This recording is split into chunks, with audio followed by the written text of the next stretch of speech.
Bom dia a todos. Vamos dar início a mais uma reunião de acompanhamento das condições do sistema hídrico do Rio São Francisco, a 7ª reunião do ano. Inicialmente, vamos verificar as conexões das pessoas que estão acessando essa sala remotamente. Antônio Augusto, faça a verificação, por favor. Ok. Joaquim, bom dia a todos. Eu vou fazer a chamada das pessoas que estão aqui nessa sala virtual. Além do nome, por favor, indiquem a instituição que representam, tá? E aí eu gostaria de lembrar a todos de manterem os seus microfones desabilitados enquanto não estiverem falando, para não dar ruído na nossa reunião. Então vamos lá. Ana Paula Fiorese. Bom dia, Ana Paula Fiorese, da Agência Nacional de Águas. Bom dia, Ana. Diego Pena. Bom dia, Diego Pena da ANA. Bom dia, Diego. Vinícius Roman. Bom dia, Vinícius Roman, Agência Nacional de Águas. Bom dia, Vinícius. João Paulo Sotero. Bom dia, João Paulo Sotero, Ministério do Meio Ambiente. Bom dia, João Paulo. Ailton. Bom dia a todos, Ailton Rocha, Serma Sedurbis. Eu quero aproveitar e parabenizar o Joaquim pela participação no webinar de ontem, promovido pela BRH Hidro, sobre crise hídrica. Parabéns, Joaquim. Ok, bom dia, Ailton. Alessandra Maciel. Bom dia a todos. Alessandra Maciel, Operador Nacional do Sistema Elétrico. Bom dia, Alessandra. Alexandre Sampaio. Bom dia, Alexandre Vaz Sampaio, do Ministério da Infraestrutura. Bom dia, Alexandre. Doutor Anivaldo. Bom dia a todos, aqui de Maceió, acompanhando pelo Comitê da Bacia. Obrigado. Bom dia, doutor Anivaldo. Daniela Gurgel. Bom dia a todos, Daniela, da Cheste. Bom dia, Daniela. Cícero Diego.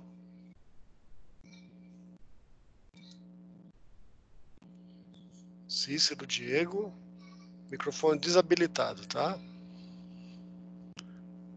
Daniele Pérez. Bom dia a todos, Daniele, Agência Nacional de Águas. Bom dia, Daniele. Deise. Bom dia. Bom dia, Deise Nascimento, Ascom do Comitê da Bacia Hidrográfica do Rio São Francisco. Bom dia, Deise. A gente tem Nilo Coelho.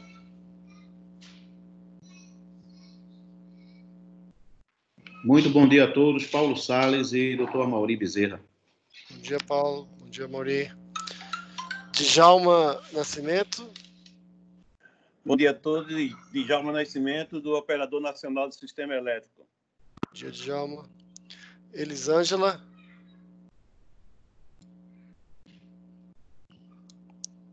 Elisângela. Microfone desabilitado. Everton Melo. Bom dia, Everton Melo, APAC, Pernambuco. Everton, você poderia falar um pouquinho mais alto, que está bem baixinho o seu som. Everton Melo, representante da APAC, Pernambuco. Perfeito, melhorou muito. Obrigado. Bom dia, Everton. Bom dia. Fabiana Couto. Bom dia a todos. Fabiana Couto, Semar Alagoas. Bom dia, Fabiana. Flávio Aragão. Bom dia a todos. Flávio Aragão, da Codevasf de Brasília. Bom dia, Flávio. Jorge Andraus. Bom dia a todos. Jorge Andraus, do Departamento Nacional de Infraestrutura e Transportes, DENIT. Bom dia, Jorge. Bom dia. Guilherme.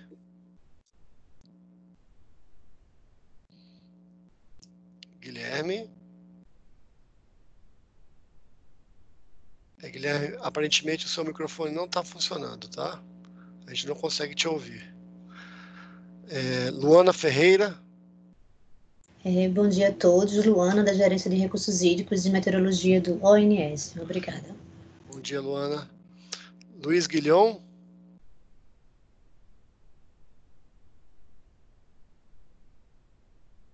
Luiz Guilhom. Microfone desabilitado. Bom dia a todos. Bom dia, Antônio. Aqui é Luiz Guilhom, pelo Operador Nacional do Sistema Elétrico. Bom dia, Guilhom. Marcelo Celucci. Bom dia, Antônio. Bom dia, Marcelo Celucci, do CEMADEM. Bom dia, Celucci. Márcia Seabra. Bom dia, Antônio. Bom dia a todos. Márcia Seabra, do Instituto Nacional de Meteorologia. Bom dia, Márcia. Mariana Sampaio. Bom dia, Mariana Sampaio, da Agência Nacional de Energia Elétrica. Bom dia, Mariana. Comandante Eduardo. Bom dia, senhores. Recebendo muito bem, forte e claro. Obrigado. Bom dia. Matheus Machado. Bom dia, Matheus Machado da ANEEL. Bom dia, Matheus. André Luiz dos Santos. Bom dia, comandante André Luiz, do Ministério da Defesa, ouvindo forte e claro. Bom dia, comandante. Patrícia Maia. Bom dia, Antônio. Bom dia a todos. Patrícia Maia, da CHESF. Bom dia, Patrícia. Patrícia Takei. Patrícia Takei, da ANEEL. Bom dia, Patrícia. Pedro Lucas. Pedro Lucas. Bom dia a todos. Pedro Lucas, Semar de Alagoas. Bom dia, Pedro. Rafael Barros. Bom dia, Antônio. Bom dia a todos. Rafael Barros, pelo ONS. Bom dia, Rafael. Rebeca Borja. Bom dia a todos. Rebeca Borja, do ONS. Bom dia, Rebeca. Regis Fontana. Bom dia, Regis Fontana Pinto, coordenador-geral de licenciamento pelo IBAMA. Bom dia, Regis. Rodrigo Azambuja. Bom dia a todos, Rodrigo Azambuja, pela CCE. Bom dia, Rodrigo. Sonali Oliveira. Bom dia a todos, bom dia, Antônio. Sonali Oliveira, CHESF. Bom dia, Sonali. Tainá Mota. Bom dia a todos, Tainá, pela CCE. Bom dia, Tainá. Tiago Vieira. Bom dia a todos, Tiago Vieira de Aragão, da CHESF, no ambiente. Bom dia, Tiago. Tony Ulisses. Bom dia a todos, bom dia, Antônio. Tony Ulisses, da CHESF. Bom dia, Tony. Professor Ivonilde. Bom dia, Antônio. Bom dia a todos. Universidade Federal da Bahia. Bom dia, professor Ivonilde. E Comitê do Francisco também. Perfeito. Bom dia, seja bem-vinda. Alguma pessoa que eu não chamei, que durante a chamada algumas pessoas se juntaram a nós, poderiam se apresentar agora? Eu me juntei, pessoal. Mariane Coimbra, pelo ONS. Bom dia, Mariane. Mais alguém? Bom dia.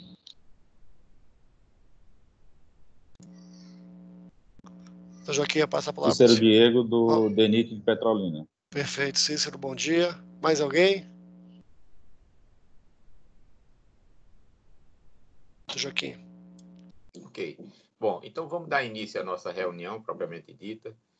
Vão ter duas apresentações, como de costume, uma primeira do CEMADEM, contextualizando as questões climáticas e uma certa sinalização futura. Depois teremos a apresentação do ONS. Então, vamos dar início com a apresentação do CEMADEM.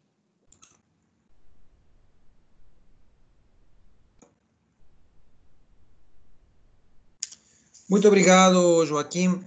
Bom, não é novidade que estamos no auge da estação seca, então, na verdade, a apresentação vai ser um pouco mais curta e, de fato, não vai mostrar grandes novidades. Então, a primeira figura é a chuva observada nos últimos 30 dias, que foi basicamente o prazo desde a última reunião. E dá para ver que nesta época, né, a chuva é muito litorânea, não chove no interior do continente, choveu muito pouco dentro da bacia, basicamente no trecho baixo do São Francisco. E assim, olhando com lupa, as chuvas estiveram um pouquinho abaixo, ligeiramente abaixo da média da época. Bom, a próxima faz já um balanço do período total, desde o ano hidrológico, desde 1º de outubro, e dá para ver que houve uma grande variabilidade espacial na distribuição das chuvas, né? Na figura da esquerda está a chuva observada, na figura da direita o que essa chuva representa em termos de anomalia, ou seja, de comparação com a média histórica, e especialmente no gráfico da direita dá para ver que teve algumas áreas com chuvas acima da média, basicamente no trecho baixo do São Francisco, e em algumas pequenas áreas do trecho médio e alto, mas de uma forma geral, a chuva, como mostra aí a cor laranja predominante, vermelho, laranja predominante, a chuva ficou abaixo da média na maior parte da bacia do São Francisco. Na próxima figura, nós temos agora a distribuição temporal da precipitação. E, bom, a figura mostra que, além da irregularidade espacial, nós também temos uma irregularidade temporal. A estação chuvosa começou muito fraca, né? Outubro, novembro, dezembro foram meses com chuva muito abaixo da média, e a partir de janeiro, fevereiro, março, nós tivemos chuvas bem acima da média. Então, portanto, também períodos alternados de chuva muito abaixo e muito acima da média. Nos últimos 3 meses choveu basicamente dentro da média, próximo da média, junho um pouquinho abaixo. No ano hidrológico, nós temos a média histórica é 1019, mas nós acumulamos este ano em particular 942, isso dá mais ou menos 95% da MLT. Em julho, a média histórica é muito baixa, na casa de 20 milímetros, considerando toda a bacia, e nós temos até o dia 5 menos de 1 milímetro. Bom, na próxima figura, apenas para ilustrar esta situação meteorológica de hoje, tem bastante nebulosidade no sul, está formando um novo ciclone, embora bem mais fraco do que o anterior, que é aquele ciclone bomba, tem uma frente fria associada, mas mesmo com toda essa situação meteorológica, essa frente fria não vai conseguir chegar na cabeceira do São Francisco, na parte alta. Também dá para ver alguma nebulosidade aí na costa da Bahia, Sergipe, Alagoas, mas essa nebulosidade provoca chuvas bem litorâneas, apenas na região da foz do rio. Portanto, não há grandes novidades em termos de chuva para os próximos dias. Temos na próxima figura a previsão meteorológica. Na parte da esquerda é a chuva prevista. Basicamente, nesta época, chove nas bordas do Brasil, né? Região sul, região norte e litoral norte e nordeste, mas não chove dentro do continente. Então, essa chuva, vamos ver depois o detalhe, marginalmente pode cair dentro da bacia, na parte baixa. E, em termos de anomalia, que é a figura da direita, temos basicamente um mapa em branco, ou seja, em outras palavras, essa falta de chuva nesta época não representa uma anomalia, porque nós estamos, de fato, no auge da estação seca. Na próxima figura, nós temos a distribuição da chuva dentro da bacia. Vejam que apenas na foz do rio que tem alguma possibilidade de chover, litoral de Sergipe, Alagoas, um pouquinho, mas no interior. O valor previsto pelo modelo é muito baixo, né? Tudo bem que esse valor considera a distribuição da chuva em toda a bacia do São Francisco, mas aí está indicando apenas 1 milímetro para uma semana, lembrando que a média na bacia como um todo é 20 no mês. Na próxima figura, nós temos o detalhe do trecho de Sobradinho. É interessante aqui que o modelo indica 0 milímetros de previsão. Essa previsão é feita por uma média de 20 previsões, ou seja, todas as 20 previsões indicaram 0,0 milímetro para que o valor médio desse esse valor. É um fato pouco, digamos, frequente. Bom, então não tem previsão de chover no trecho de Sobradinho, e na próxima figura nós vemos para o trecho de Três Marias também não há nenhuma chance de precipitação, pelo menos importante. Então, portanto, não há previsão de chuva para os próximos 7 dias. Na próxima figura, nós temos uma tendência, como nós chamamos, pelo fato da confiabilidade ser um pouco menor, para a segunda semana. Estamos falando aqui do dia 15 de julho a 21 de julho, e a situação é basicamente a mesma, né? A mesma. Pode chover na região sul, pode chover na parte mais baixa do São Francisco, mas de uma forma geral o valor de chuva previsto é muito baixo, conforme ocorre nesta época do ano, por isso que o mapa da direita não mostra nenhuma anomalia significativa. Bom, essa é a parte meteorológica. Estou entendendo que a Elisângela está tendo algum problema com o microfone. Estão conseguindo me ouvir? Perfeitamente, Elis. Então, deixa contigo.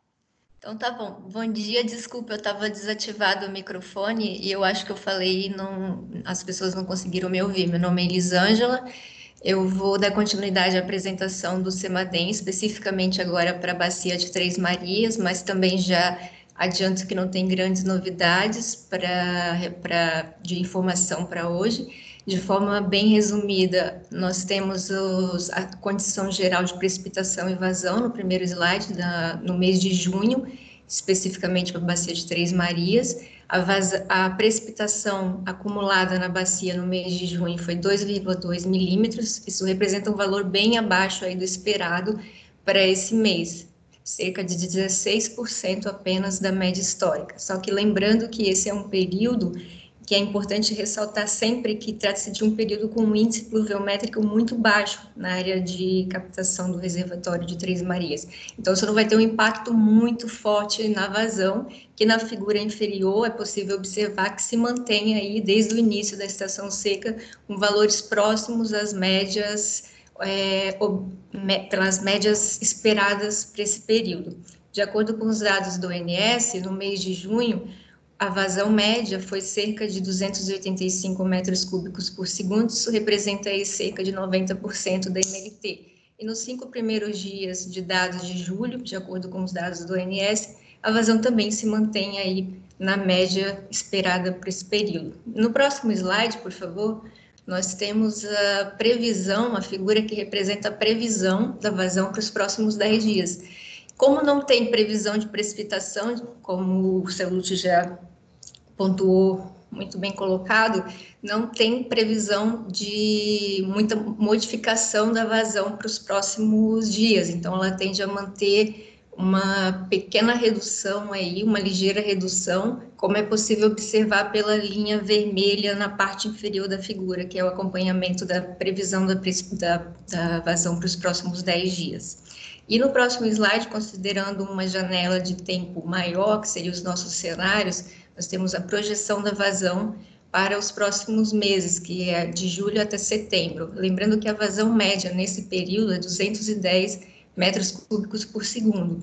E os nossos cenários, de acordo com o nosso modelo, mesmo considerando esse período aí mais favorável do mês de fevereiro e março, que nós tivemos na estação chuvosa de 2020, mesmo considerando esse período mais confortável com vazões acima da média, o modelo hidrológico, o PDM, ele indica para o próximo trimestre aí valores de vazões abaixo do esperado para esse período. Ou seja, mesmo considerando chuvas aí na média e acima da média, até 25% acima da média, a vazão na bacia não deve ultrapassar mais que 85% do esperado para esse período, o que é uma condição de atenção, mas em consideração ao que foi observado no ano passado, é uma situação bem favorável comparado, então, à situação do ano passado. Bom, nossa contribuição é essa.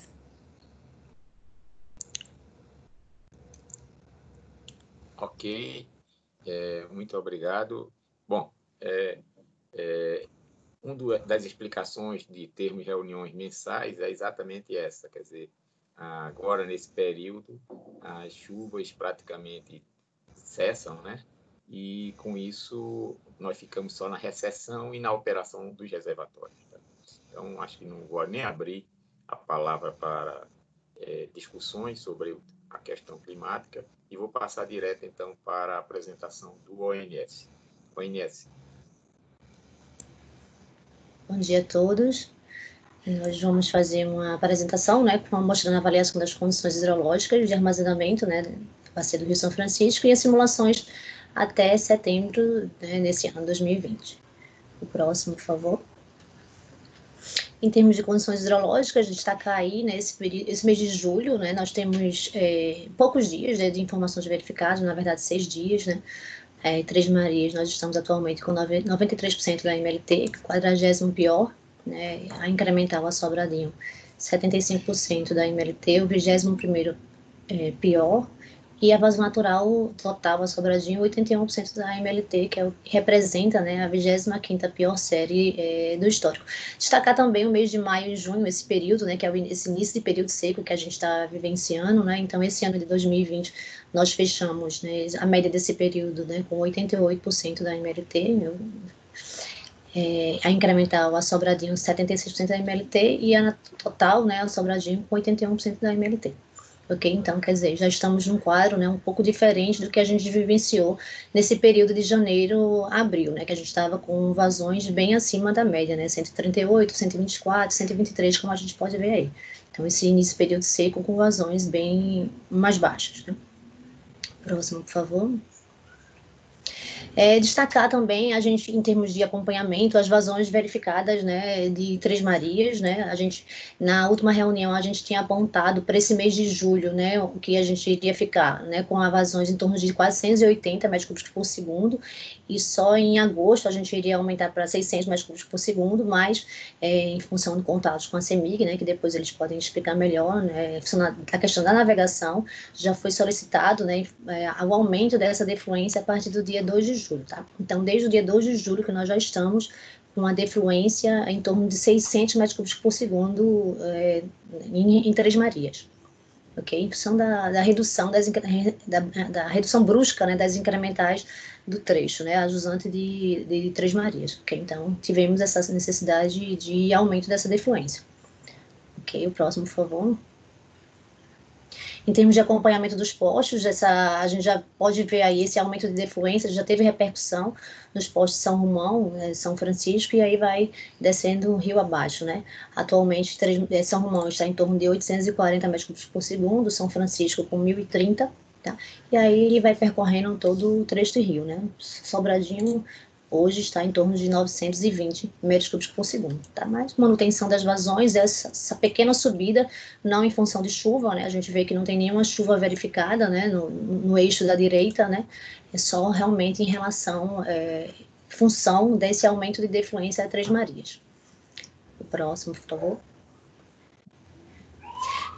A gente queria destacar também essas defluências verificadas nos últimos dias também no reservatório, né? Nos reservatórios de Sobradinho e Xingó. A gente pode ver aí nesse acompanhamento que desde o dia 26 de junho nós tivemos uma necessidade, né, de aumento das defluências no reservatório de Xingó, em função das necessidades energéticas do SIN, né, do Sistema Interligado Nacional, tá? E aí a gente destaca aí essas defluências que a gente vem praticando, né, durante a semana em torno de 1.700 metros cúbicos por segundo. E no final de semana a gente consegue reduzir um pouco, né, que tem um consumo de energia menor, né, e aí a gente consegue reduzir essa defluência, tá? E aí por conta disso nós estamos com essa defluência um pouco mais alta do que a gente tinha previsto, né, na reunião anterior. Tivemos essa necessidade de aumento. Salientar também que toda essa necessidade, esses aumentos de defluência, eles seguiram todas as restrições que temos declarado, né, então para fazer isso, a gente tem série de restrições, né, que a gente precisa seguir. E aí a gente precisou fazer esse aumento, mas seguindo todas essas restrições. E a gente salienta também que esse aumento, ele foi no reservatório, né, no caso Itaparica, Xingó, mas Sobradinho a gente está mantendo ainda os 1.600, né, em torno de 1.600 metros cúbicos por segundo que a gente apontou na reunião anterior. A gente iria ficar com esses 1.600 para elevar o nível do reservatório de Itaparica até 90%, tá? Então, Itaparica desacelerou um pouco esse aumento, né, de armazenamento em função dessa necessidade desse aumento de defluência de Xingó, ok? Mas nós não alteramos a defluência Sobradinho, só diminuiu o ritmo, né, de aumento desse armazenamento no reservatório de Itaparica.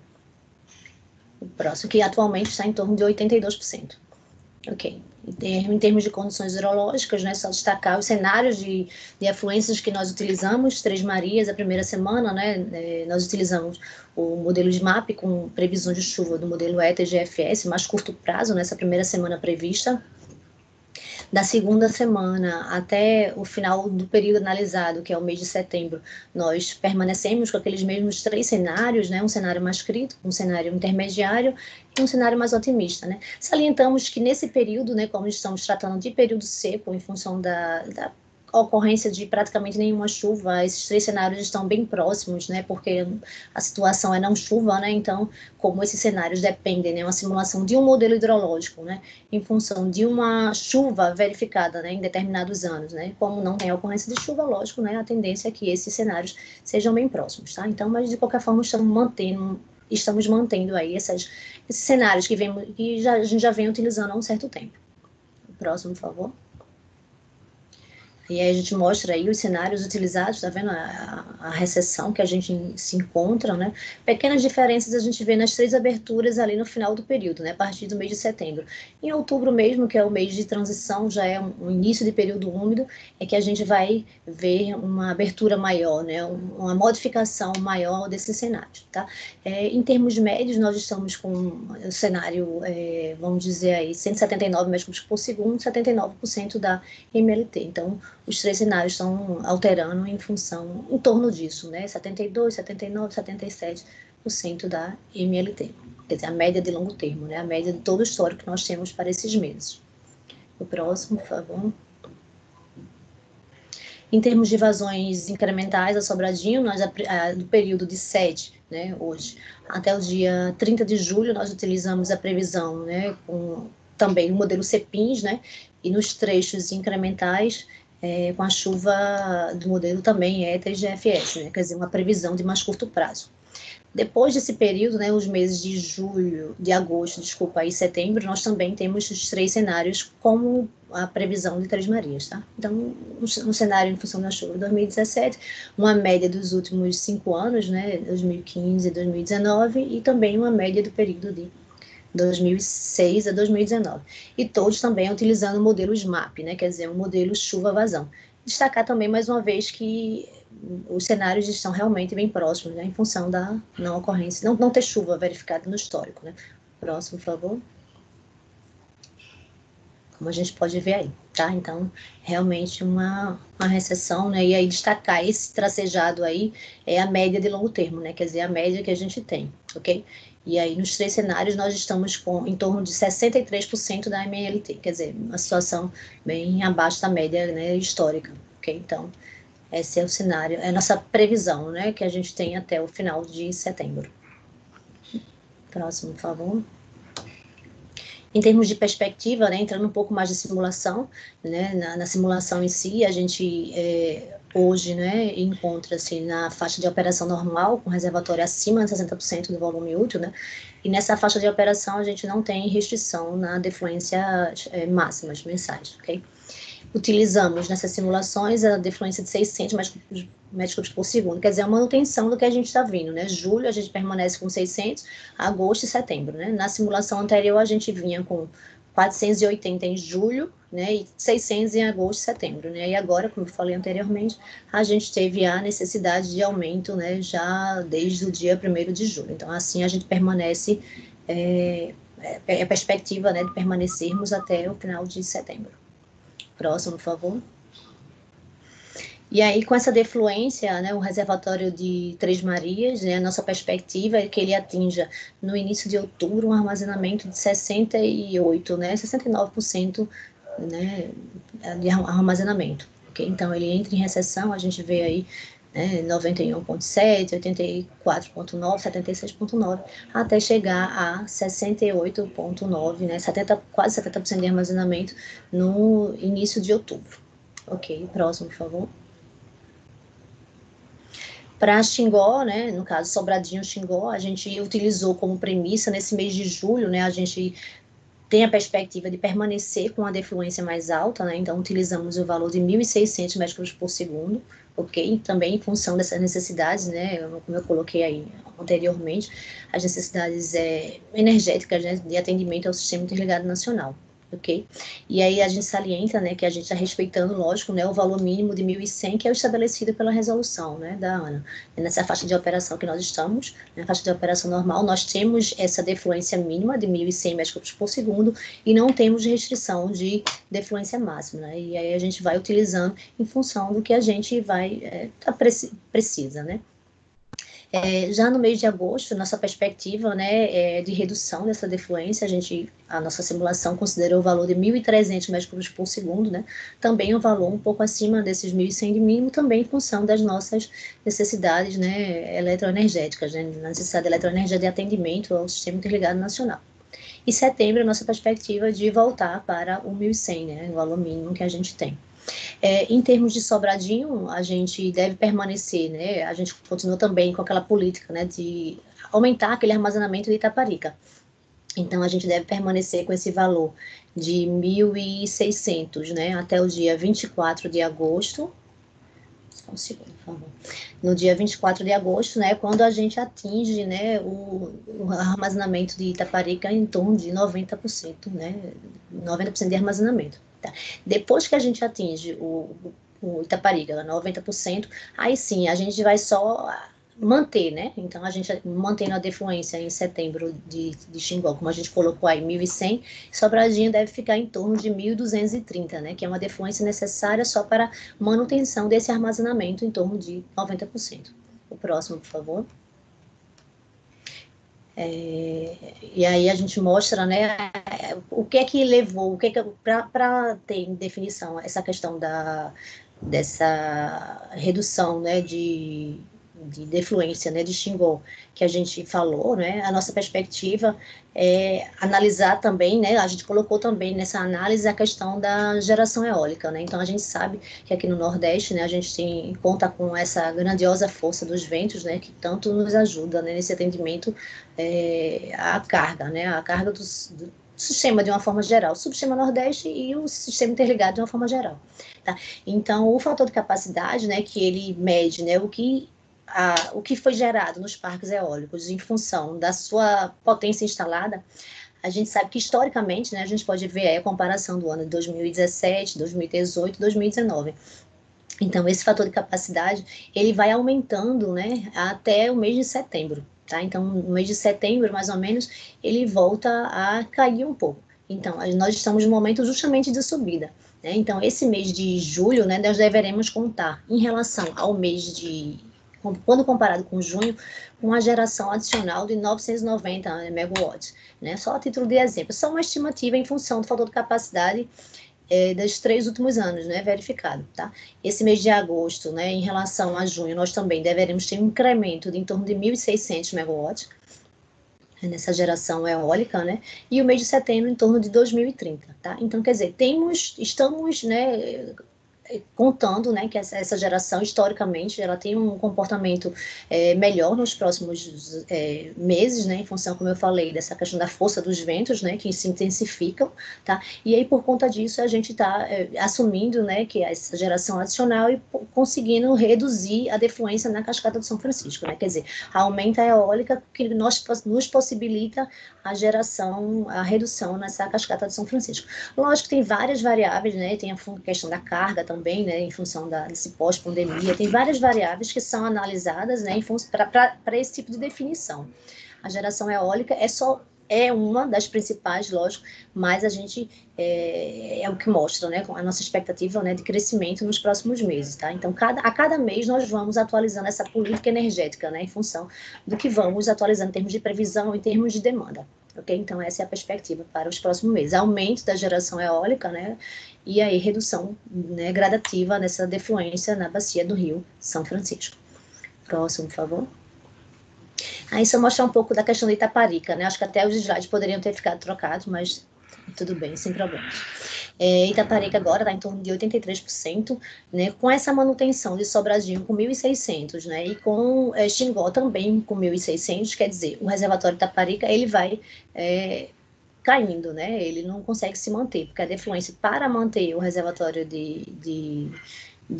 para subir Xingó, a defluência de Sobradinho deveria ser maior, né, para poder suprir, né, aquela questão dos usos consultivos, a evaporação do trecho Sobradinho e Itaparica.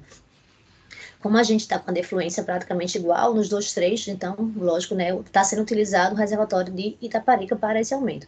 Então, a perspectiva é de uma redução nesse armazenamento, né, até ali, a gente está vendo agosto, tá? Então, 77%, 77,9% ele deve atingir. A partir dali, é quando a gente começa a reduzir a defluência de Xingó para 1.300, e aí Sobradinho mantendo esse 1.600, a gente vai voltar a armazenar novamente em Itaparica. E voltando para aquela nossa meta, né, de 90%, né, que a gente deve atingir aí no final de agosto. E aí eu falo, né, a gente já vem praticando essa defluência, né, visando esse aumento de armazenamento em Itaparica há um certo tempo, né, em função, né, da questão, né, de menor perda, né, e maior produtividade que a gente tem no reservatório de Itaparica quando comparado com o reservatório de Sobradinho. Então, quer dizer, é melhor para a gente, né, em termos energéticos, né, gerar, né, guardar essa água também em Itaparica, né, está sujeita a evaporação menor, tá? E o reservatório de Itaparica, numa cota maior, ele também tem uma geração mais eficiente, vamos falar assim. Ok? Próximo, por favor. Então, em função de tudo que a gente colocou, né, as premissas de afluência e também as premissas de defluência, a nossa expectativa do reservatório de Sobradinho, né, em recessão, né, partindo de aquele máximo ali, 93,3%, e no início de outubro nós deveremos atingir em torno de 69% de armazenamento, né, 68,8% nos 3 cenários simulados, tendo em vista, como eu falei, que são cenários muito próximos, tá? Então, a gente parte de 93,3%, aí vai para 87%, 81, 74, mais ou menos, né, até atingir esses 68,8, né, quase 69% de armazenamento, né, a gente compara com o que a gente verificou nos anos anteriores, né, então realmente é um armazenamento bem considerável, né, quando a gente compara com o que a gente verificou nos anos anteriores, né. Então, a título de exemplo, né, a gente vê aí 43,4, né, o que a gente estava no ano passado, né, e agora a gente está em torno de 70%, né? Próximo, por favor. E aí só mostrar o equivalente, né? Quer dizer, só pegando, né? Sobradinho, Três Marias, Sobradinho e Itaparica, né? Em termos de equivalente de São Francisco. Também, né? Em recessão, né? Acompanhando, né? As curvas de Três Marias e Sobradinho, principalmente. E aí, no início de outubro, nós deveremos estar, em termos de equivalente São Francisco, em torno de 71% de armazenamento. Era isso que a gente tinha para apresentar hoje e a gente fica à disposição. Obrigada. Ok. Se você pudesse explicar um pouco aquelas regras que vocês estão sujeitos no dia a dia, tipo taxa de variação horária, taxa de variação diária e a máxima defluência para geração que vocês têm, que é em torno de 3.000. Se você pudesse explicar um pouco, porque nós recebemos um pedido de esclarecimento da Canori toda e gostaríamos de prestar esse esclarecimento aqui.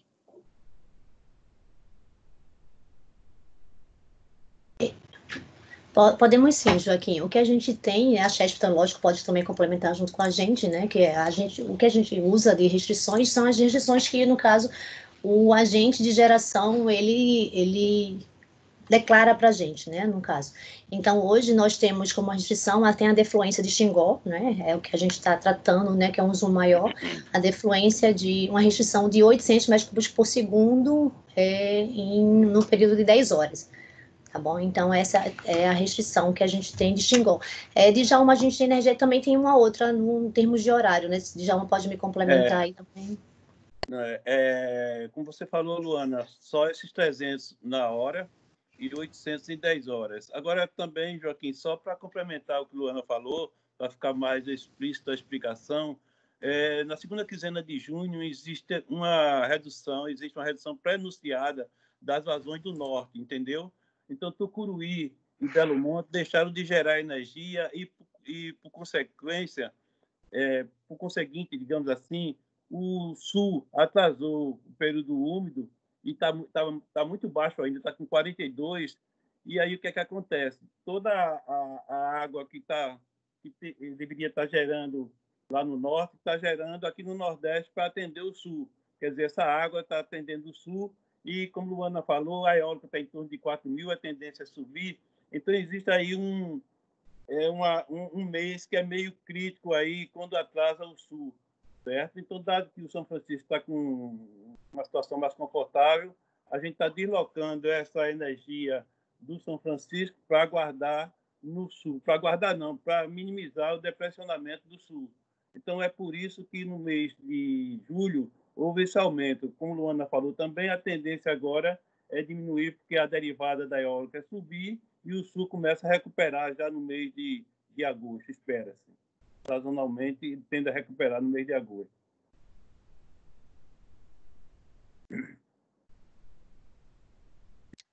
Ok, muito obrigado.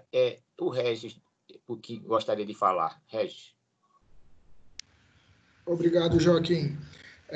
Eu só queria trazer à tona, já fazia algum tempo que eu não participava das reuniões do São Francisco, e o colega do IBAMA de Sergipe é que vinha participando, mas a gente tem percebido, ele me relatou de algumas reuniões para cá, a respeito do incremento das defluências, especialmente no Baixo São Francisco. E agora vocês estavam se referindo aos valores de defluência máximo, que seria de 800 metros por segundo em 10 horas, se eu não me engano, e 300 em uma hora. Eu queria ver, Joaquim, o IBAMA tem identificado, na verdade, desde 2016, que já havia esse apontamento, e eu não sei porque que isso não foi encaminhado anteriormente, mas a gente tem verificado alguns impactos ambientais que ficam agravados quando a gente tem uma defluência com valores um tanto altos, como erosão, dificuldade da ictiofauna de se deslocar, arraste de embarcações, dificuldade de travessia, modificação dos bancos de areia. E o IBAMA está propondo, e eu queria, na verdade, era trocar essa ideia com o grupo, de impor alguns limites. A princípio, o que a nossa equipe técnica tem apontado é de que a gente não poderia ter uma defluência maior do que 300 metros cúbicos por segundo num intervalo de 24 horas. E eu não sei se o ideal é o IBAMA encaminhar esses apontamentos para a ANA, para eventualmente serem recepcionadas na sua resolução, ou se a gente encaminha isso diretamente ao empreendedor. E também queria saber qual é o impacto que isso poderia trazer para a questão da geração de energia.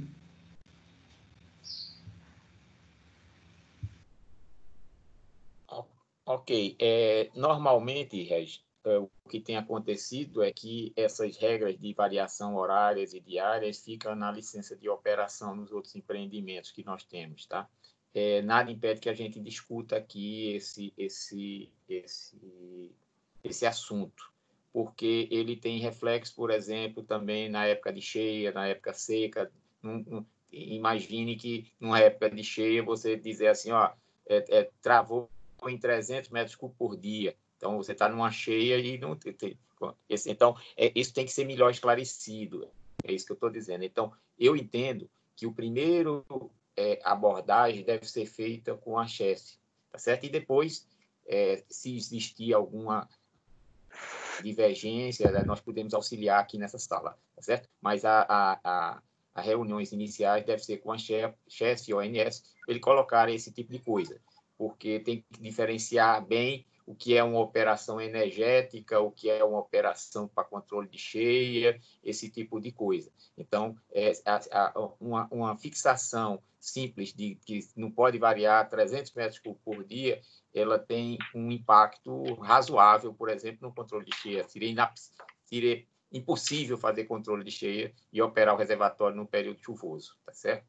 Por isso que eu acho que para amadurecer uma discussão entre CHESF, vocês e ONS, e, claro, trazendo depois, se for necessário, para essa sala, para a gente, de alguma maneira, dialogar e ver como pode fazer, tá certo? Eu acho que esse seria o caminho inicial. Iniciar o diálogo aqui na sala causaria uma dificuldade, porque todos não têm a mesma informação. Seria interessante você nivelar com a CHESF, com a ONS, ele colocar os prós e contras dessas coisas. Como eu estou falando, citei apenas uma, que teria a ver com a ANA, que seria a questão do controle de cheia, que seria muito difícil de ser executado. Tá certo? Bom, mas ficamos à disposição, para dar todo o suporte a vocês, tá? Mas eu acho que, no primeiro momento, o diálogo devia ser com o agente responsável pelo licenciamento, que no caso é a CHESF, e o operador para dar o suporte técnico pelo parte do setor elétrico também. Não sei se você compreende que, se trouxer direto esse assunto para a sala, talvez não tenha ganho de produtividade. Obrigado, Joaquim. A ideia era justamente essa, era obter uma orientação, um caminho das pedras, para a gente buscar isso. De forma nenhuma, a ideia é trazer o assunto exatamente para a sala, para não tumultuar. A ideia era exatamente essa, obter uma orientação. Agradeço. Muito obrigado. Entendido que o agente responsável pelo licenciamento tem todas as condições de fornecer os elementos necessários. E aqui, à disposição você, a Ana e essa sala, para a gente discutir mais amplamente o assunto quando for já numa fase 2, tá certo? Então, CHESF, vocês podiam comentar esse assunto colocado pelo IBAMA? Certo. Bom dia, Joaquim, bom dia a todos. Inicialmente, só esclarecer também, Joaquim, realmente essa questão da alteração que houve na prática de elevação lá de Xingó, a partir da segunda quinzena de junho, onde houve uma elevação aí dos 1.100 para em torno de 1.700, 1.600 que está sendo praticado, né? Essa alteração, conforme foi apresentada pela ONS, ela se deve em relação a questões de necessidade energética.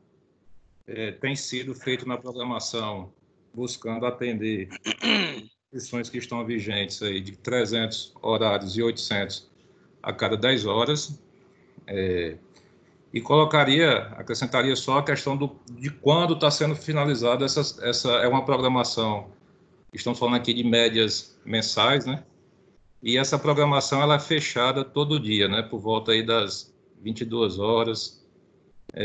E aí isso tem sido um reflexo aí na parte de comunicação que é feita aos demais usuários, onde a CHESF tem aprimorado a divulgação dessa comunicação, inclusive com a disponibilização agora da informação através de mensagens de celular, SMS, e encaminhado também através da manutenção daquela carta circular. Então, a gente tem procurado manter a comunicação no menor tempo possível através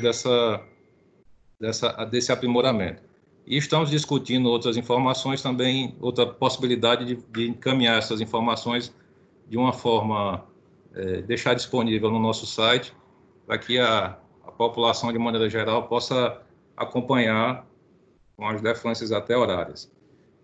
Em relação a esse ponto questionado aí pelo IBAMA, hoje, aí abriria para o ONS fazer também o esclarecimento, mas hoje a forma como estamos explorando o recurso do São Francisco, a cascata, essa variação de 300 metros cúbicos por segundo em 24 horas, ela traria um reflexo significativo na questão do atendimento, né? Então, essa elevação que foi feita, a gente tem uma expectativa tem acompanhado aí uma elevação média de geração de em torno de quase 1.500 megawatts na cascata como um todo, e se passar a ter uma restrição de 300 com 24 horas, teríamos uma geração bem maior na cascata, e como a eólica ela tem uma variabilidade muito grande, talvez esse limite aí ele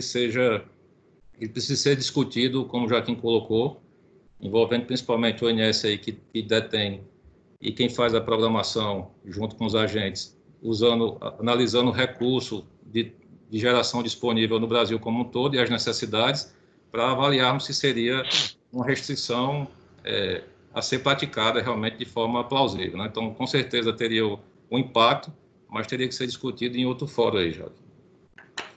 Não sei se o ONS quer fazer alguma complementação.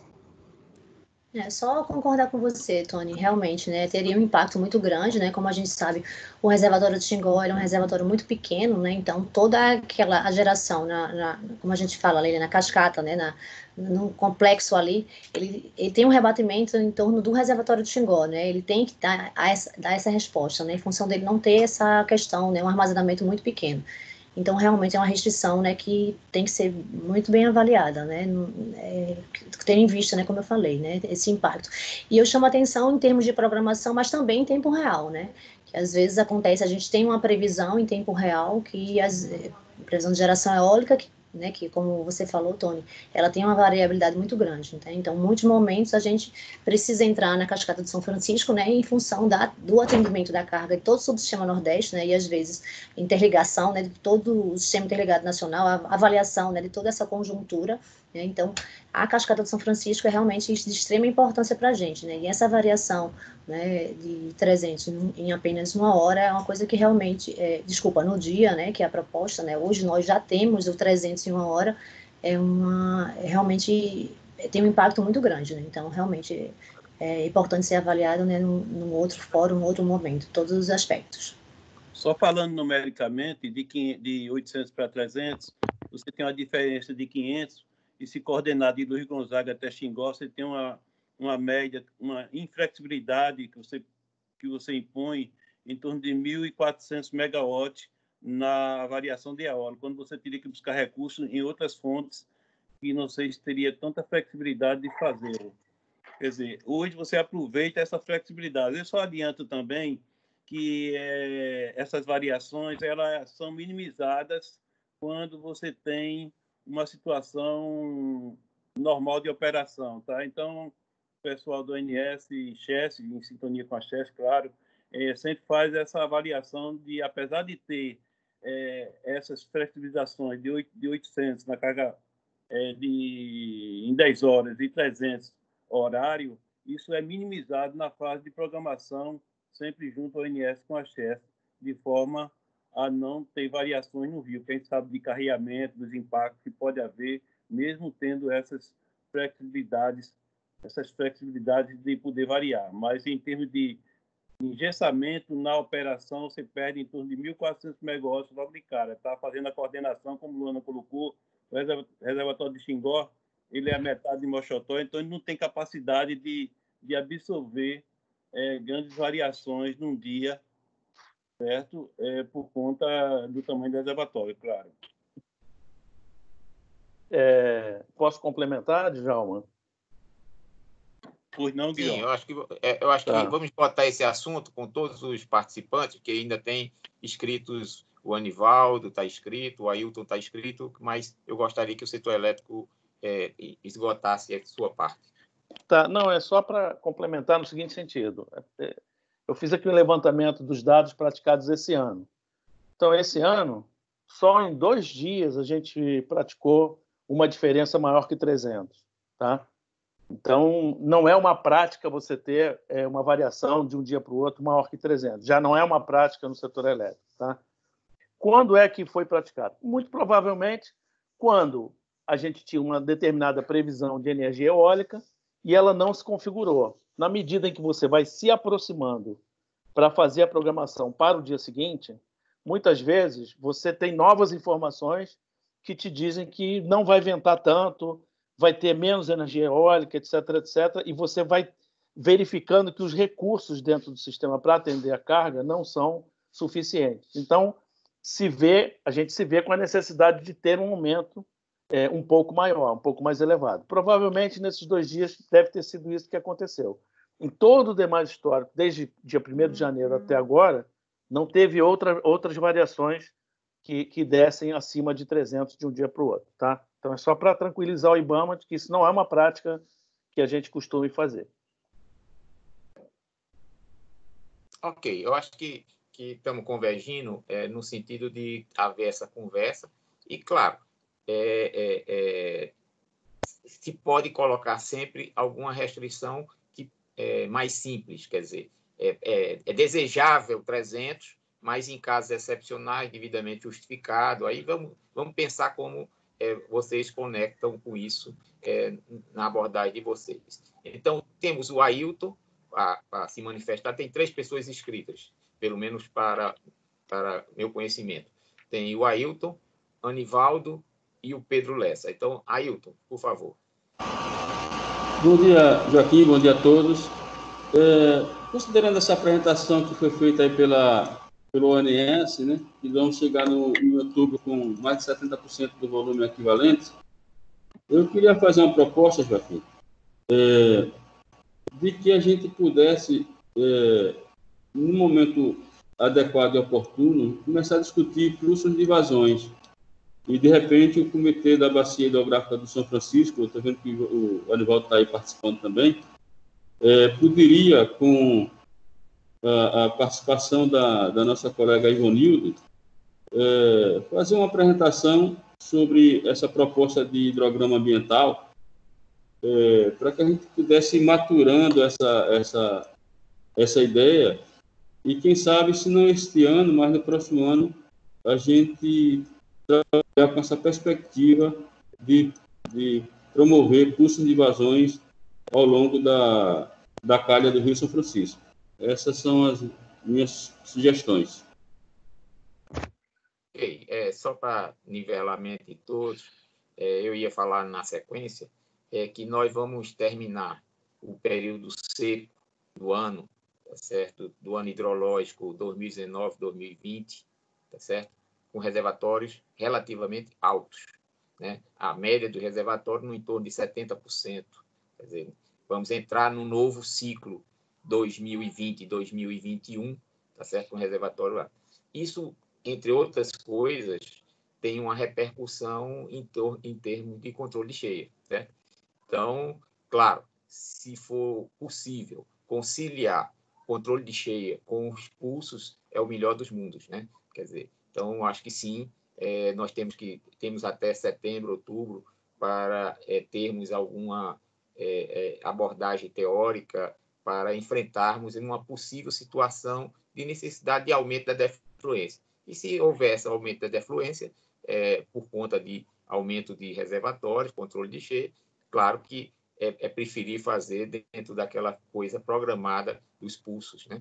Então, sim, nós concordamos que isso. Eu acho que o comitê pode puxar essa primeira discussão, porque é difícil trazer uma discussão como essa para esse ambiente de 10, 15 minutos de cada pessoa falando. Essa é uma coisa mais ampla que tem que ser discutida em paralelo e trazer para cá já um produto mais bem elaborado, tá certo? Então, essa é a ideia nossa sobre esse assunto. Doutor Anivaldo. Bem, bom dia novamente a todos. Eu quero ser bem objetivo. Em primeiro lugar, verificar que nós estamos numa situação favorável, aqui digamos, na região da Bacia do São Francisco, visto que... Anivaldo, só um problema. Você está com dois pontos de conexão ou só está com um ponto de conexão? Porque está dando uma certa microfonia. Exato. Um momentinho, vou corrigir isso.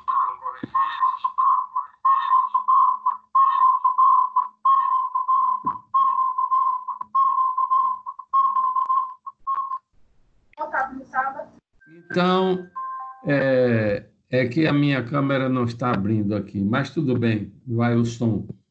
Em primeiro lugar, estamos vivendo uma quadra favorável, e embora entenda todas as operações que estão sendo feitas, de qualquer maneira, a experiência que nós tivemos de 2013 até agora indica que uma certa dose de cautela da nossa parte, estamos acompanhando isso todos, é importante, embora estejamos em uma situação favorável.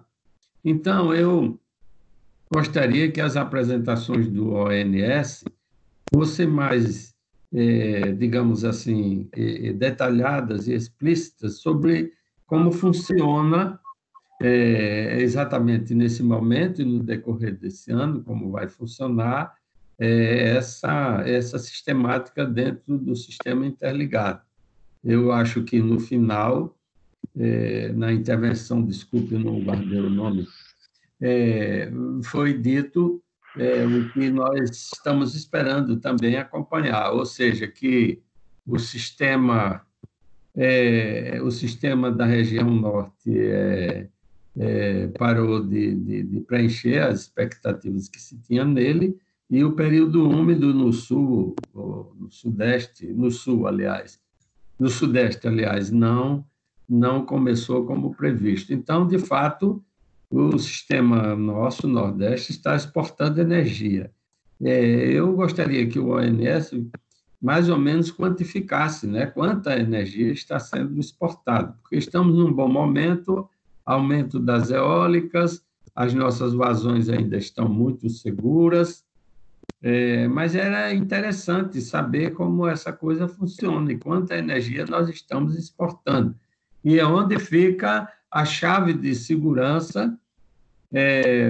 Claro, temos uma resolução, eu vi bem aí as perspectivas até o fim do ano, de Sobradinho, me corrija se eu estiver errado, chegar com 70%, por exemplo, e isso, é claro, abre a possibilidade de várias operações digamos assim, no sentido de resolver a questão do sistema interligado, mas eu vi também que, se esse sistema do período úmido está atrasando no Sudeste, se atrasa mais, como é que essa coisa vai ser, digamos assim, gerenciada? Dentro do espírito da nossa resolução, que é atender a todos os usos múltiplos, então é bom que esse cenário maior em nossas reuniões seja mais... como elevar o helicóptero, para a gente saber onde nós sabemos como estamos caminhando. E essa intervenção do Ailton é fundamental. Se está bom para todo mundo nesse momento, então é a hora da gente planejar a questão dos impulsos. Temos água suficiente, inclusive deveríamos fazer uma reserva disso para, no próximo ano, não havendo a mesma favorabilidade como esse, guardar pelo menos aquele volume que não é um volume excessivo, mas aquele volume que é necessário, sobretudo na época, né, da reprodução dos peixes ou manutenção das lagoas marginais. É importante a gente já estar fazendo isso. Então, eu acho que essa discussão não diz respeito só ao comitê. O comitê sozinho não pode fazer isso. Eu acho que é o conjunto aí, todos deverão se envolver, porque essa questão dos pulsos não é uma questão só do comitê ou das secretarias de meio ambiente, é o sistema como um todo que tem que estar preocupado em manter este usuário importante que representa a vida aquática. Portanto, eu acho que essa discussão, que já vem rolando desde do ano passado, né, quando a resolução foi feita em 2016, já previa isso, 2017, 18, 19, 20, já fazem praticamente 4 anos que nós estamos pensando nisso, está na hora agora e no momento de fato, fazer essa reserva para atender essa questão dos impulsos. E aproveitar que agora a vida aquática está recebendo esse enorme alento, né? Quero lembrar que no Baixo São Francisco já há um processo muito avançado e no submédio também de extinção de espécies. Então, é exatamente nesse momento que a gente tem que programar a continuidade, né, de uma certa qualidade, né, para que o ecossistema não venha a sofrer tanto quanto ele sofreu, principalmente nesses seguidos anos de seca. Então, é a hora, sobretudo, do IBAMA também e das secretarias de Estado do Meio Ambiente, sobretudo de Pernambuco, Bahia, Sergipe e Alagoas, ingressarem nessa discussão. E aí nós podemos, evidentemente, fazer esse grande acordo, porque nós, com essa resolução, indicamos que a vocação dos reservatórios agora é cada vez mais de atendimento aos usos mútuos. Portanto, tem que haver uma fina harmonia aqui para que a gente aproveite todas as oportunidades e sejamos muito observadores do encaminhamento das coisas, visto que não vamos saber como essa coisa vai se desenrolar. Então, essas duas demandas que eu teria, ou seja, que as apresentações nos deem uma ideia concreta de quanta energia o Nordeste está exportando, visto que a nossa região é de todas a mais vulnerável. Não estou dizendo que é por isso que o sistema é integrado, da mesma forma que a gente exporta, importa em situações críticas, e eu entendo que manejar esse grande sistema integrado nacional é uma coisa muito complexa e você tem que, de fato, fazer as operações. Mas é importante que a gente conheça, para não, evidentemente, não avançar além daquele limite, né, dessa prática. E, em segundo lugar, essa questão dos impulsos, ou seja, da harmonização entre a vazão regularizada e aquilo que a gente chama de vazão ambiental, que tem que ter um momento em que tem que começar concretamente. Isso tem que ser fruto não de uma reunião que o comitê articule e discuta, né? Mas sim de um grupo de trabalho formado aqui com vários entes, e, evidente, o setor elétrico tem que estar junto, a Agência Nacional também, as secretarias dos estados e o comitê, claro, e talvez alguém da academia, né, representantes, para a gente poder, de fato, verificar como isso pode ser feito. É claro, esse ano é muito, muito favorável, mas é exatamente quando a situação é favorável que a gente planeja aquele momento em que nós vamos voltar a ter situações críticas e não queremos chegar à criticidade. Foi uma grande vitória de nós todos, né? Chegar a esse grande momento, mas é um momento em que a gente deve aproveitar para, de fato, impedir que o futuro venha repetir aquelas coisas. E, finalmente, sobre essa questão do Baixo São Francisco, aí, das descargas em Xingó, é claro que eu entendo certas preocupações com a descarga instantânea aí pode afetar de alguma forma alguns usos, mas eu quero lembrar também que é preciso, nos períodos em que essa questão, em que as vazões são muito diminutas, volto a dizer, precisamos discutir a questão da ocupação dos perímetros de inundação.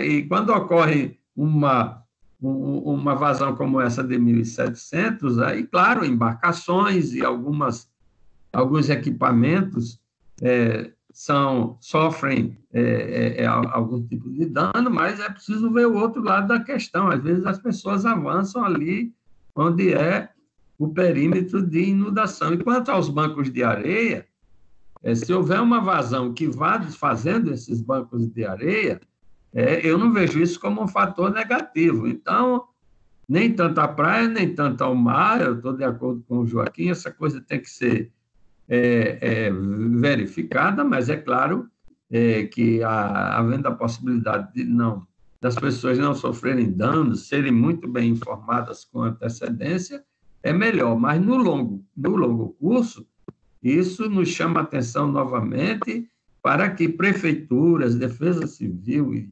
e o comitê fez vários seminários sobre isso, sobre a questão da possibilidade das enchentes, que é para manter nos planos diretores da cidade esta faixa não edificante e que tem que ficar livre, que é a faixa do perímetro de inundação. Imagine se houver uma enchente de fato, uma grande enchente, como é que vai ser? Então, isso é só um aviso de que essas coisas todas têm que ser harmonizadas. Era nesse sentido que eu queria falar, desculpe que eu me alonguei. Obrigado.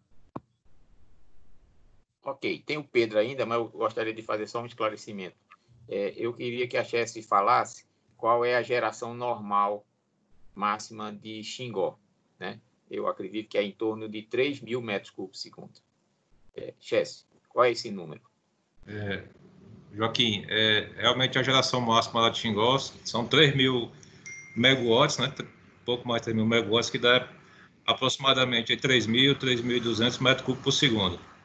Então, como foi colocado aí, é uma situação, por Anivaldo, muito bem colocada, uma situação onde a gente pode acontecer a necessidade de ter essa geração e reforça aí o entendimento de que a calha do rio ela tem que permanecer desocupada, né? Isso que era importante realçar, viu, para a gente começar a discutir isso.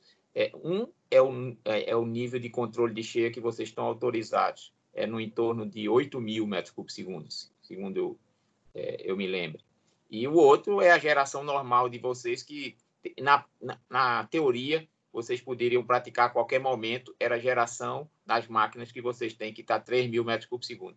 Então, pelo menos os 3.000 metros cúbicos por segundo não era para ter nenhum usuário com impacto. O impacto, sim, foi colocado pelo IBAMA, é simplesmente na taxa de variação para evitar erosão, esse tipo de coisa. Mas nenhum usuário poderia estar impactado na geração normal da usina, né, cheia. Cheia é 8.000, né? A gente tem que ter um controle sobre isso, é um assunto muito importante que afeta principalmente Sergipe e Alagoas, esses dois números. O rio tem que estar livre para os 3.000, no mínimo, e os 8.000 é em controle de cheia, numa situação excepcional que se usa, né? Então, esses são os pontos importantes. O Pedro Leza queria falar. Pedro. Bom dia a todos aí. Joaquim, mais colega. Ontem, aproveitando o gancho da reunião de ontem, que eu participei, Joaquim, o Kelma, a Rose, o Brasília, me despertou um problema que eu tinha na minha cabeça, que era o problema sistemático relativo ao uso do solo. Nós não temos na sala de crise a exigência das prefeituras da região do Baixo, Médio, Médio. Ou seja, o que quer dizer com isso? Assim como tem a outorga, que você tem que ter a garantia do registro do cidadão ter água, e exige também o chamado uso do solo, do qual quem emite é a prefeitura. E a prefeitura está muito alienada a esse problema. Então, seria o seguinte: eu me preparei, a minha vida profissional, com uma vazão do rio média de 2.600 metros por segundo, 1.100, 1.060. Hoje vai a 300, 400, e vai a 8.000, 10.000, 11.000. E os prefeitos não estão nem aí com isso aí. Olha só, o que quer dizer com isso? Nós devemos começar também a verificar esse aspecto de respeito a essa participação do município nessa discussão, porque eles são o fiscalizador lá na ponta.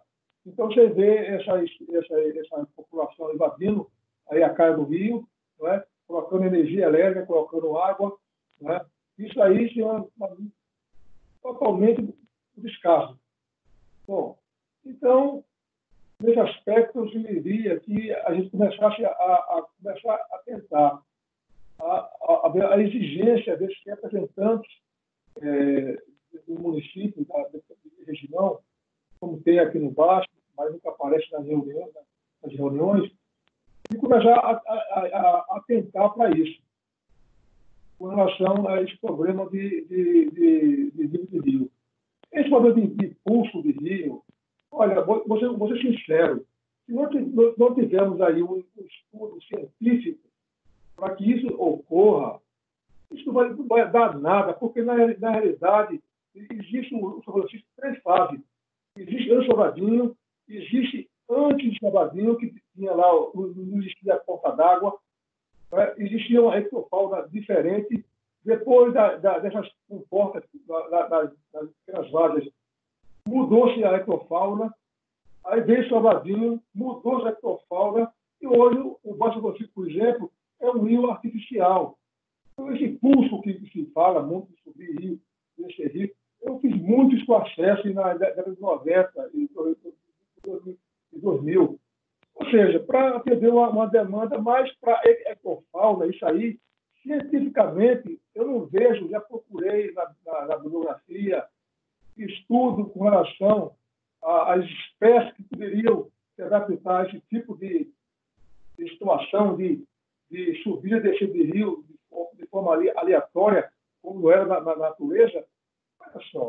Olha só. Então, uma das coisas que eu queria aí, uma questão, é a participação efetiva da academia nessa discussão e as prefeituras nessa discussão, para estar atenta a isso aí. Eu estou muito preocupado, já estou na faixa já para validar, mas eu vejo isso aí com uma certa descaso do poder municipal e da própria academia com relação a essa participação. A exemplo, somente que eu vejo a participação efetiva da professora Ironil, que participa sistematicamente, mas a academia, você vê estudos, trabalhos técnico-científicos com relação à ectofauna, se essa subida e descida do rio, esse expulso, que tipo de ectofauna vai ter algum caso, fisicamente sim, pode remover banco de areia, mas a ectofauna, a fauna vai retornar, ela vai se adaptar a isso aí. Mas as coisas que a gente fica preocupado, viu, colega? Nesse sentido, viu? Tá, aproveitando essa desde de ontem, que foi uma reunião muito, muito boa, não é? E me fortaleceu de falar sobre esse problema do solo, que realmente está um descaso, principalmente aqui no Baixo Francisco. Ok, esse é um assunto muito amplo, eu não vou entrar em detalhes, mas tem estudos que mostram a importância, né? Mas eu vou tentar ver com o ONS, eu vou colocar na tela, Antônio Augusto, se puder, a distribuição da geração ontem no Brasil, tá certo? E para dar uma ideia de um número para o Anivaldo pediu para saber como está a distribuição da energia. Guilherme, se você quiser comentar, que o Nordeste ontem, né, foi exportador de 1.761 megawatts. Né? Então, você podia comentar aí essa distribuição? Ou alguém do ONS, não necessariamente... Acho que Djalma podia falar melhor que a gente, né, Djalma? É da parte energética. Exatamente. O Nordeste ele exportou 1.761 megawatts, dos quais esse 1.761, a política é o seguinte: o Norte ele está predominantemente exportando 1941, tá? Então, o Nordeste ele exportou 1.761. Claro que essa exportação ele atendeu a carga, tá certo? Teve a eólica aqui de quase 5.000 megawatts, 4.961 megawatts, teve a solar 360 megawatts e teve a hidráulica de 5.394 megawatts. Ora, essa hidráulica aqui, ela gerou uma defluência na ordem de 1.700 metros cúbicos por segundo, tá? Oriundo, para atender o Sul. Repara que o Sul aqui embaixo, senhores, ele está recebendo energia, tá certo? Em torno de 3.205 megawatts. Então, o Sul ele é importador, ele está recebendo, o Sul está com 44%, e a tendência é que essa importação pelo Sul, certo? Dado pelo Nordeste, parte pelo Nordeste e parte pelo Norte, ela tende a diminuir, como Luana colocou na apresentação dela. No mês de agosto já vai para 1.300. Por quê? Porque o Sul está com 44%. Então, a ideia... E as variações, elas se dão exatamente em cima de 300 na hora 1.800 em 10 horas. É interessante, Joaquim, essa colocação desse PDO aí na tela, porque ele está disponível para todos os agentes, toda a sociedade, tá? Tanto a parte média diária como a parte horária lá dentro do Sinteg e do ONS. Então, quem tiver qualquer dúvida, só é mandar uma notazinha para o ONS, que é encaminhada pelo setor de relacionamento com os usuários, com os agentes e também com os usuários, e ele passa a receber essas informações, que é bastante explicativa, tá? Então, em particular, só você tem um atendimento à carga aqui no Nordeste, 9.462, tá certo? E você, a diferença dos recursos aqui foi o que exportou para atender a região Sul, tá? Nesse momento, o Sul está importador de energia. E a tendência vai ser diminuir, e a tendência vai ser de passar de 1.600 para 1.300, como Luana colocou no mês de agosto. É quando a eólica está subindo e o Sul está se recuperando. Espero ter esclarecido. Tem uma complementação só, Djalma. É o seguinte, também os dados, tem muitos dados que estão disponíveis, esses dados de intercâmbio, eles estão disponíveis no site do ONS. Tem até um aplicativo dentro do site do ONS, onde vocês podem fazer qualquer tipo de gráfico que desejem, né? Qualquer período, consultar as transmissões entre as regiões. Então, eu até consultei aqui. Dentro do site do ONS, existe um item chamado Resultados da Operação, e dentro de Resultados da Operação tem Histórico da Operação. Aí, no Histórico de Operação, tem Intercâmbios de Energia. Aí você vê qual é o volume de energia que está sendo mandado de uma região para outra. Então, eu observei aqui que, da mesma forma que agora o Nordeste está mandando para o Sudeste, né, tá suprindo o Sudeste de uma forma geral, a gente passou, desde janeiro de 2013 até agosto de 2017, sem que o Nordeste mandasse nada para o Sudeste. Ficou só o Sudeste mandando para o Nordeste o tempo todo. Então, durante toda a crise de São Francisco, o Sudeste ficou atendendo a carga do Nordeste esse tempo todo. Aí agora chegou o momento que as eólicas pararam, etc., e aí acabou tendo que, quando a eólica gera um pouco mais, que foi o caso de junho do ano passado, a gente chegou até a bater recorde de geração e tudo. Então, com essa geração maior no Nordeste, a energia acabou sendo transferida para o Sudeste. Então, a gente teve uma transferência que foi do Nordeste para o Sudeste de junho até dezembro do ano passado. Aí depois, janeiro, fevereiro e março, houve transferência do Sudeste para o Nordeste novamente. E a partir de abril para cá, o Nordeste está mandando para o Sudeste energia. E os portos estão aqui, estão todos na faixa de... Em junho, por exemplo, mandou 1.500 megawatts, mais ou menos.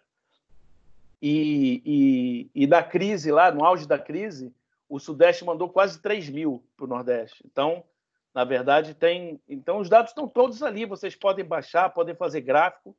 A área é dentro do site do ONS, que é www.ons.org.br, resultados da operação, e dentro de resultados da operação tem histórico da operação. Aí vocês têm possibilidade de mexer com todas as informações, vazões, níveis, etc. E aí um dos itens é intercâmbios de energia. Aí vocês podem ver e podem fazer os gráficos à vontade, tá bom? Perfeito. Joaquim, Okay, desculpa. Só um minuto. Eu sei que tem disponível, mas vamos estabelecer o seguinte, se vocês puderem. Existe aquele gráfico que é o histórico dos intercâmbios e dos usos, né? Que eólica, quanto é hidráulica, dos últimos 2 anos, 3 anos. Era importante vocês acrescentarem na apresentação de vocês. Pronto, tá certo? Porque eu sei que cada um de nós pode ir lá fazer esse acesso, mas seria interessante, atendendo aí esse pedido do Anivaldo, que vocês incorporassem aquele gráfico que vocês conhecem bem, que é o gráfico que tem como se deu a geração, a participação da hidráulica, da térmica, da eólica, Nos últimos 2, 3 anos. Pronto. Está ótimo, porque ele é apresentado, inclusive, na reunião do PMO, o Programa É isso, é o gráfico do PMO. Atualizar e mandar. Nesse detalhe para as pessoas que não conhecem. Mas é o gráfico do PMO, vocês trazerem para essa reunião. Ok? Com isso esclarece as coisas. Eu não sei, Regis, você ainda queria falar, porque você está com a mão levantada? Doutor Joaquim, eu estava até colocando aqui no chat, era só para dar uma resposta a respeito da questão da discussão de um futuro pulso de inundação, de que o IBAMA deve, nos próximos dias, estar oficiando a CHESF para a gente iniciar uma discussão, a princípio através de um seminário virtual, para começar a discutir essa questão, e já de antemão convido a todos. A gente ainda não sabe exatamente data, não tem ainda um formato estabelecido, mas com certeza vai ser de muita valia a participação de todos. A ideia é que a gente se valha do conhecimento da academia, faça uma discussão técnica com os técnicos tanto da CHESF quanto do IBAMA, mas a participação de todos vai ser muito bem-vinda. E assim que a gente tiver mais informações, eu tenho certeza que vai ser... trago aqui tanto para a sala quanto encaminho nos e-mails de todos. Ok, o Ivanildo quer falar, mas nós nos colocamos à disposição para fazer a divulgação, tá?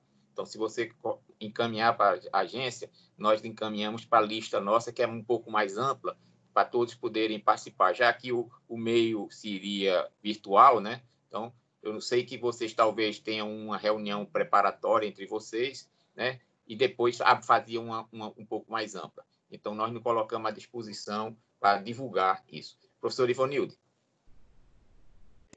Eu vou ser bem breve para não tomar muito tempo da reunião. Primeiro, parabenizar, Joaquim, sua apresentação, sua discussão ontem, e levantar principalmente um ponto que você falou e para mim foi muito importante.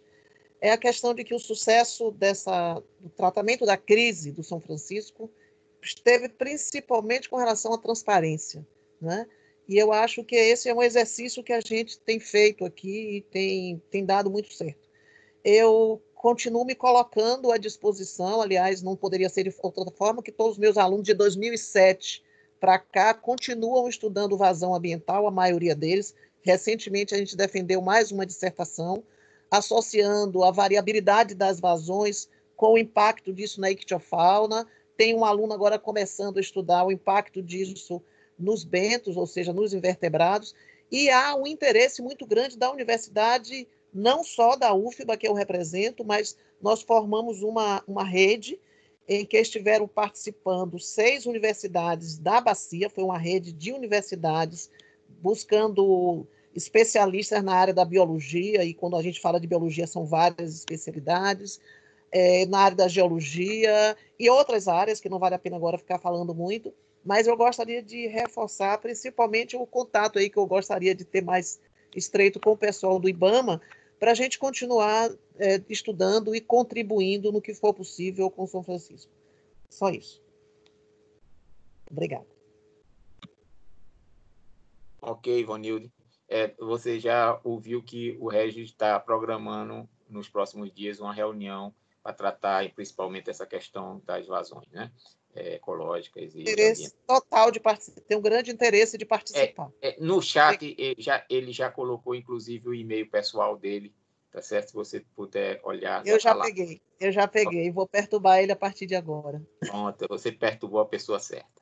Como então, eu já perturbei você bastante. Não, mas continuo aqui perturbando. E a CHESF também. Estou sempre às ordens e para esclarecimentos.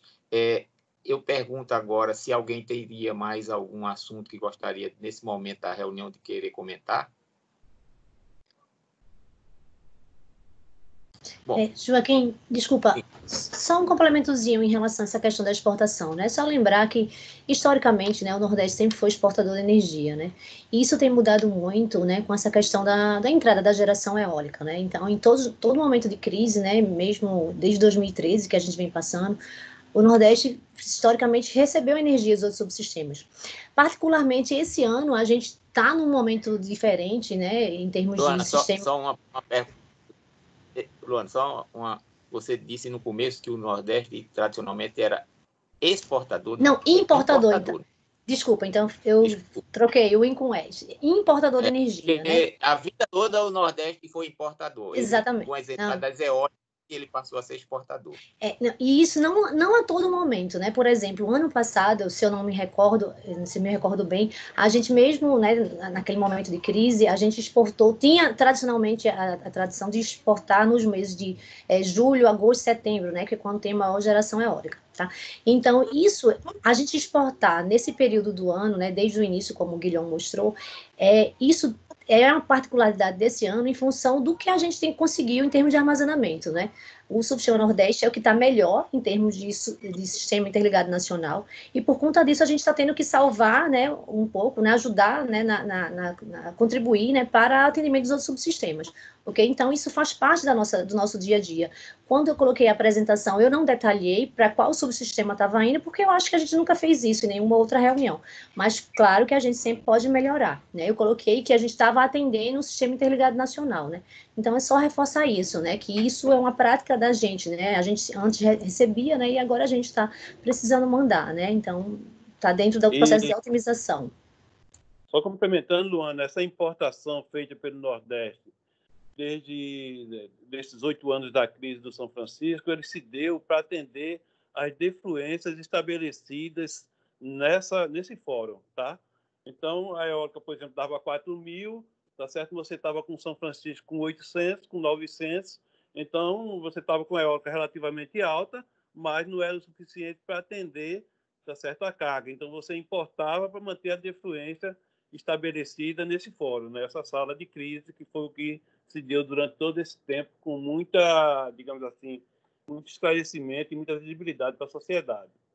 Então, foi isso aí também, porque às vezes a eólica estava alta, a carga estava alta, mas não era suficiente para manter a defluência estabelecida nessa reunião. Ok. Bom, esse assunto eu acho que está amplamente discutido. Eu só volto a dizer que o sistema é integrado, mas é solidário também, né? E é solidário no sentido de que outras regiões... Eu vou contar uma história para vocês e está na página do YouTube, tá certo? A reunião que nós fizemos com Lago de Furnas. A bacia do Rio Grande é uma bacia importante, é o segundo principal reservatório de geração de energia elétrica do Brasil, é Furnas, tá certo? Eles estão numa reivindicação de não querer que o reservatório baixe abaixo de 60%. Então, essa é uma discussão que também está existindo em outras bacias. Não pense que só o São Francisco tem reuniões, né? Então, eu aconselho a todos a ouvirem a reunião que aconteceu sobre a bacia do Rio Grande, sobre a questão do reservatório de Furnas, certo? A reunião durou 4 horas e meia só discutindo cota de Furnas. E também a reunião da seca na região sul. Talvez aquele ciclone que aconteceu tenha dado uma falsa impressão, mas hoje a região sul está vivendo a pior seca de 100 anos. 100 anos. É a pior seca na região do Iguaçu. O Parque Nacional está com vazões que normalmente são de 1.500, está com vazões na ordem de 260, só para ter ideia de números, tá certo? E a reunião vai acontecer dia 16. Quem quiser participar, é só pedir o convite que nós encaminhamos, tanto para essa questão de Furnas, quanto para essa questão da seca na região sul. Tá? Então, é importante todos terem essa visão nacional, né? Bom, dito isso, vamos partir para o encerramento da nossa reunião. Nossa reunião sempre está acontecendo às terças-feiras, que acontece primeira terça-feira de cada mês, né? Antônio, qual é a data da primeira terça-feira de cada mês aí? Então, Joaquim, a princípio a gente está marcado para dia 4 de agosto. Pronto, 4 de agosto. Ok. A partir de setembro ele volta a ser às segundas-feiras, mas até 4 de agosto, essa próxima ainda acontece nas terças-feiras, tá? Bom, eu queria agradecer a todos. Eu acho, por favor. Desculpa, é que está meio confuso aqui. Não, para registrar, eu não consegui receber o e-mail. A apresentação. O Antônio Augusto está vendo como fazer, porque eu acho que a apresentação, por algum motivo, ficou grande, ela cai na caixa das pessoas não conseguem receber. Então, Antônio Augusto, veja a questão das apresentações, que muitas pessoas... Tem que trabalhar em cima dela para fazer o secreto da reunião. Obrigado. Tá certo. Bom, então, nossa próxima reunião marcada para o dia 4 de agosto, tá certo? Esperamos que até lá as coisas aconteçam conforme programado, não tem nada de diferente em termos de chuva. O que vai variar é a questão da carga, que, segundo a questão das eólicas, que vão ficar flutuando para cima e para baixo, né?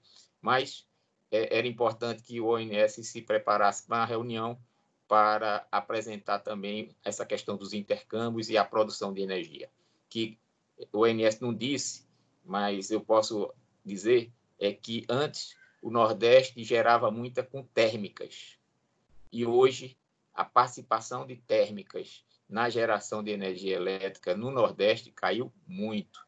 Hoje a energia é mais limpa, é hidráulica e vento. E o que era no passado uma forte presença térmica caiu, tá certo? Luana, se você tem um número aí, pode dizer agora, ou Djalma, a térmica que você tem capacidade de gerar no Nordeste e quanto você está gerando. Djalma. Eu só estou gerando em 2 térmicas, tá certo? Que é 155 mais 27, em torno de 180 megawatts, que é imposta por uma necessidade que a gente chama de flexibilidade, que é usinas de cogeração para atendimento. Sua capacidade, quanto é? A de capacidade em torno de 6.000 megawatts. Pronto, de 6.000 megawatts que nós temos térmica aí disponíveis, caras, poluentes, tudo mais, o ONS está gerando isso que ele está dizendo aí. Bom, então é importante saber que a matriz energética do Nordeste ficou mais limpa, tá certo? Também, e mais barata, por conta de que térmicas saíram. Mas isso é um detalhe que não cabe a nós aqui aprofundar muito agora no final da discussão, mas é importante vocês realçarem isso na próxima reunião, atendendo o que o Anivaldo falou, que eu acho pertinente. Bom, e vamos esperar, então, também o convite do IBAMA, no sentido de participarmos nós todos, a Ana já, de primeira hora, se incorpora no processo de estudo dessas pulsos e dessas repercussões. E, em paralelo, ficou também acertado que o IBAMA iria conversar com o CHESS e o ONS sobre essas primeiras tratativas sobre taxas de variações horárias e diárias. Ok? Eu queria agradecer a todos pelo empenho em participar dessa reunião e que todos se cuidem. Muito obrigado. Obrigado. Obrigado, Joaquim. Bom dia. Tchau, tchau. Bom dia, chamando para outra reunião agora. Obrigado, Joaquim.